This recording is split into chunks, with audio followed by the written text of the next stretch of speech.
Hey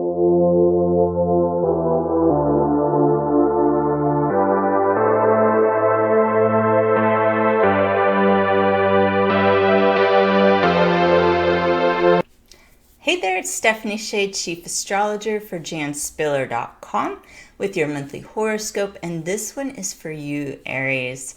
We've got September as a big month for you. Your ruling planet of Mars is moving forward in your sun sign, and it is going to station direct on September the 9th. This is starting a cycle that goes September 9th to November 13th. It especially affects Aries because Mars has been in Aries since the very end of June. It's spending all the rest of 2020 in your sign all the way through January 6th of 2021. That's quite a long stretch. Now, there's benefits to Mars in Aries for sure because it's your ruling planet, so it can energize you, motivate you, make you feel more in touch with your courage and your inner strength. However, during these dates, September 9th to November 13th, when Mars is retrograde in Aries, you're going to have to keep an eye on some of what's known as the shadow traits of Aries. And I'm an Aries. I can speak well to this. Impulsiveness, letting anger get the best of you, making hasty decisions that aren't well thought through, and even being a little bit overboard with your physical activities. So to the point where you might get injured. It's really important to slow down. Aries loves to do things fast, and they're known for being so good at that. However, when Mars is retrograde in your sign, it's like a big flashing caution sign on the freeway. Proceed with caution. You can get things done. Don't think that the next few months are a wash just because Mars is retrograde in your sign.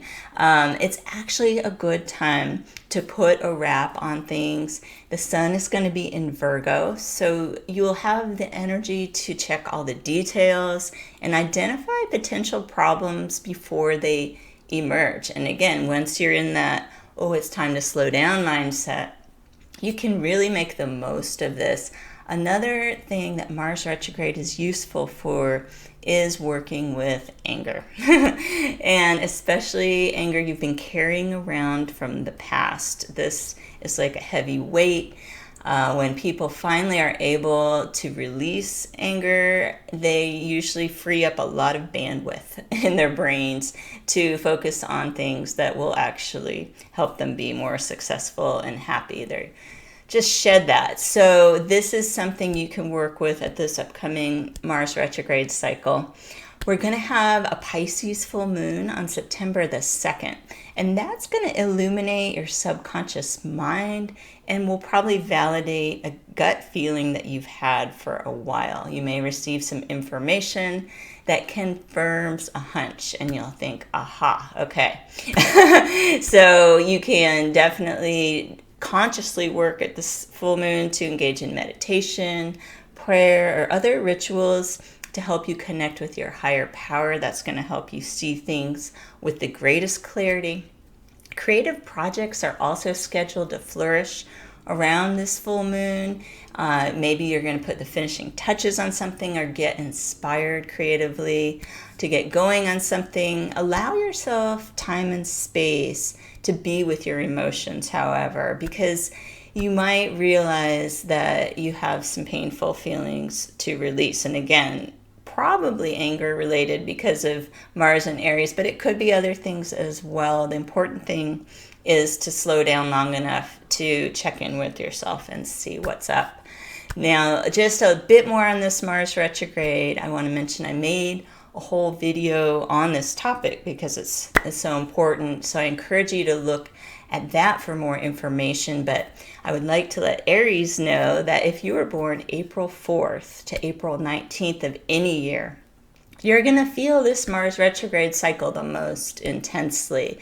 Those are the degrees that Mars is moving through.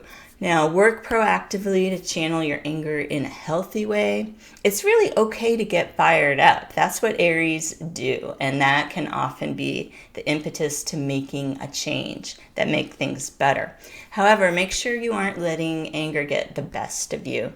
And you can also manage how you're feeling through regular physical activity.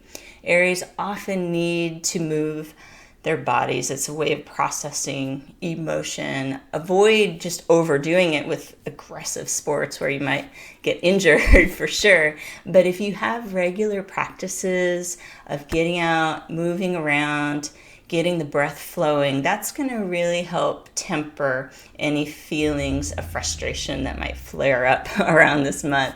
Now, some good news is we've got Jupiter stationing direct on September the 12th in the sign of Capricorn. And this is going to help you attract some beneficial circumstances related to career. If you're looking for work, it is actually a good month for job interviews or to earn a raise or promotion.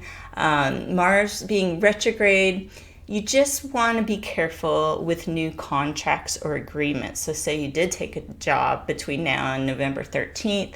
Well, maybe you want to leave yourself some wiggle room to renegotiate certain points of the position so that you don't lock yourself into something right now, because I think after we get out of the Mars retrograde, you're going to identify more things that you need for yourself. So you're really going to want some latitude, but Jupiter does bring a bit of luck. So you've got that on your side, especially when it comes to your career. Review agreements carefully. And if you can wait to start a new endeavor, either work-related or a personal project, after November 13th, you will have the best results. We've got this month's new moon in Virgo on the 21st, and that offers support for goals related to work, your health and wellness, your daily routines, and time management. This is a great new moon to accompany the astrology that's happening in September, because things might feel a bit chaotic, and this new moon in Virgo reminds you, okay, what are the things I can do on a day-to-day basis that will help me feel balanced? How can I best manage my schedule so I don't overbook myself, so that there is some balance to my days? This is something you can plant the seeds for now. It could take a bit longer to unfold because you're setting intentions during a Mars retrograde. However, it is important to set those new moon intentions at every new moon, because that's when the energy is supporting what you want to plant and grow, metaphorically. So know that if things don't happen right away with these intentions, that they have been put out there, and that they will gain momentum, especially later this year once we get out of the retrogrades. Now, we've got the sun entering Libra on the 22nd, and that signals the fall equinox for the northern hemisphere. And for the people down under, it is their spring equinox. But all over the world, the astrological energy is the same. It's Libra season. So the 22nd is the first day of Libra, and it's the equinox. And this is a special time period. This is a time to reap what you've sown individually. Take a step and examine what you've harvested. What have you brought to fruition with others? And it's a great time to join as a team and celebrate your accomplishments. Recognize what has really gotten done this year despite obstacles and adversity. Everybody has accomplished things this year. So this is the time. And if you want to learn more about the equinox and Jan Spiller's recommended ritual for this time of year, we have preserved her writing because the equinoxes and the solstices are timeless. They happen every year. They always are associated with the same zodiac signs. This is something we're so happy to still have. She actually crafted rituals that she came up with to support the equinox or solstice time of year. And so I encourage you to go over to janspiller.com astrological.com, when you become a member, you will have access not only to the equinox and solstice articles, but all the current astrology articles that I write that give you more of the details about things like a Mars retrograde or when we have eclipses and that type of thing. So I hope you can check that out. I hope you can make the most of September's energy. There's a lot going on, but just keep in the back of your mind, slow. Take a breath. Count to 10 before reacting, and you will get through this Mars retrograde, I promise. And be safe and be well. I will see you here next month with your horoscope.